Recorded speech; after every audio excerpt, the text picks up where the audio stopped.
Hi, my name is Emma Comstock-Reed. I am an 8th grade math teacher, and today I want to talk about engaging multilingual learners and engaging students with disabilities in online learning, particularly in week 28, where students are working on operations with numbers and scientific notation. In the beginning of the week, students start off by multiplying and dividing and estimating, and at the end of the week, they work on adding and subtracting numbers in scientific notation. The reason why I wanted to focus on engaging students with disabilities and engaging multilingual learners, particularly for this week, is because what happens often when we run into operations in a new context, in this case, in terms of numbers expressed in scientific notation, it's particularly challenging for any student who either has trouble accessing the language or who has some kind of holes in the foundation of their understanding of those operations more generally. So particularly when operations come up in an unfamiliar way, I think it's extremely important for us to go back to the roots of those operations, how they're related to each other, and make sure that students are aware that although we are doing our operations with new types of numbers, the operations themselves are still the same, right? They still point to the same actions and operate in very similar ways. So first, just a couple of technical things that I found helpful. You probably already have students who are learning the language using the Google Translate extension. If they're not using that already, that's an excellent extension for students to have on their computers because it allows them to translate text on any website, including the Power Deck slides you might be using for these lessons, as needed.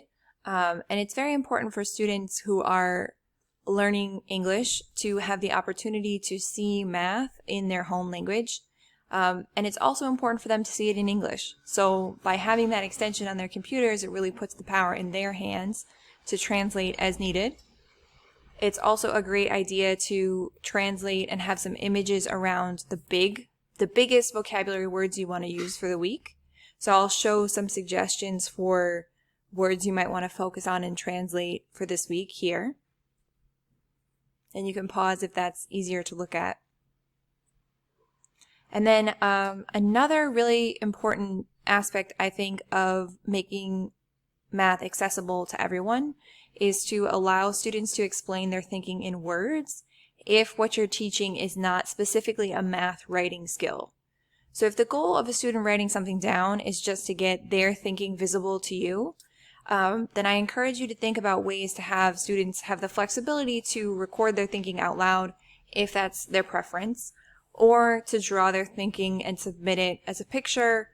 As many different opportunities for ways of showing thinking is great. And as a teacher, you just always want to be conscious of, is writing an essential part of the skill that I'm teaching today?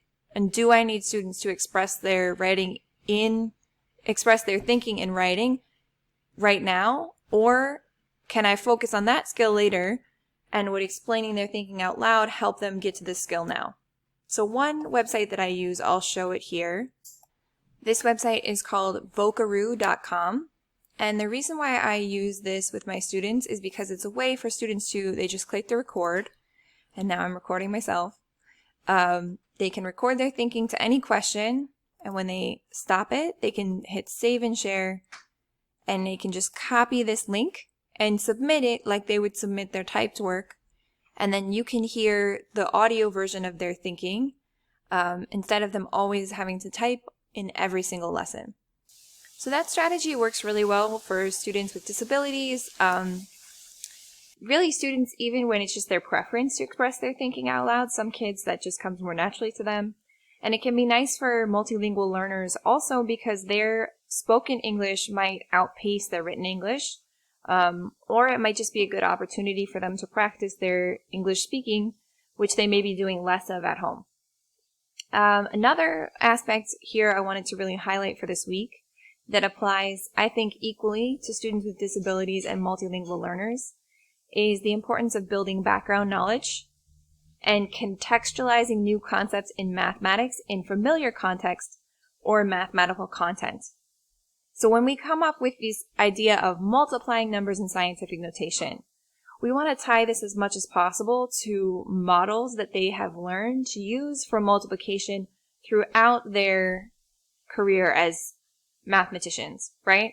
So we have something like the array model, the set model for multiplication.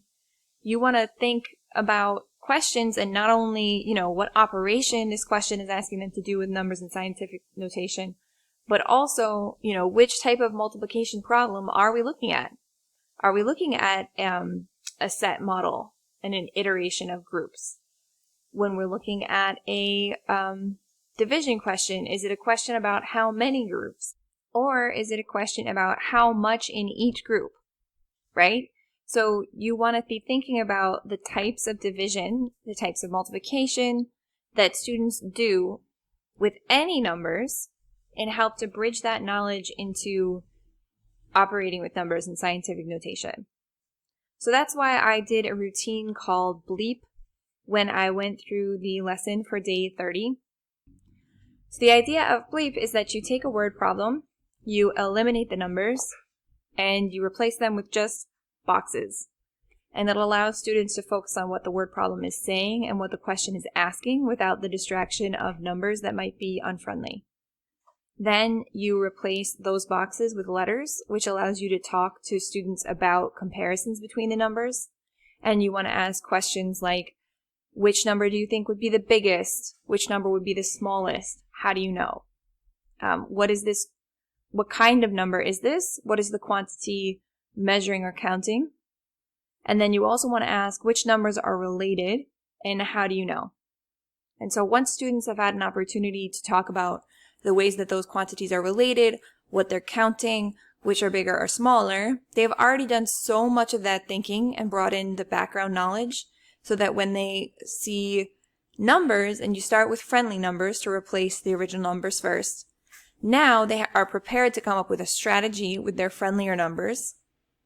And once they have a strategy with those friendlier numbers, you move into the original numbers and ask students the question, will your strategy still work with these numbers? And in most cases, it will, especially in terms of operations with numbers in scientific notation. One of the heavy lifts is determining an operation that makes sense. And then only once that is taken care of can you really focus on, okay, well now how do we operate with these numbers? But all of the work coming up with the strategy has already been done. So it's a nice way to chunk the thought process and to highlight the relationships and big ideas of the problem, just to help students understand those problems more deeply and kind of focus their mental lift on one thing at a time. I hope some of this thinking about supports for students and choices for them to access material and thinking about routines has been helpful, and enjoy your day.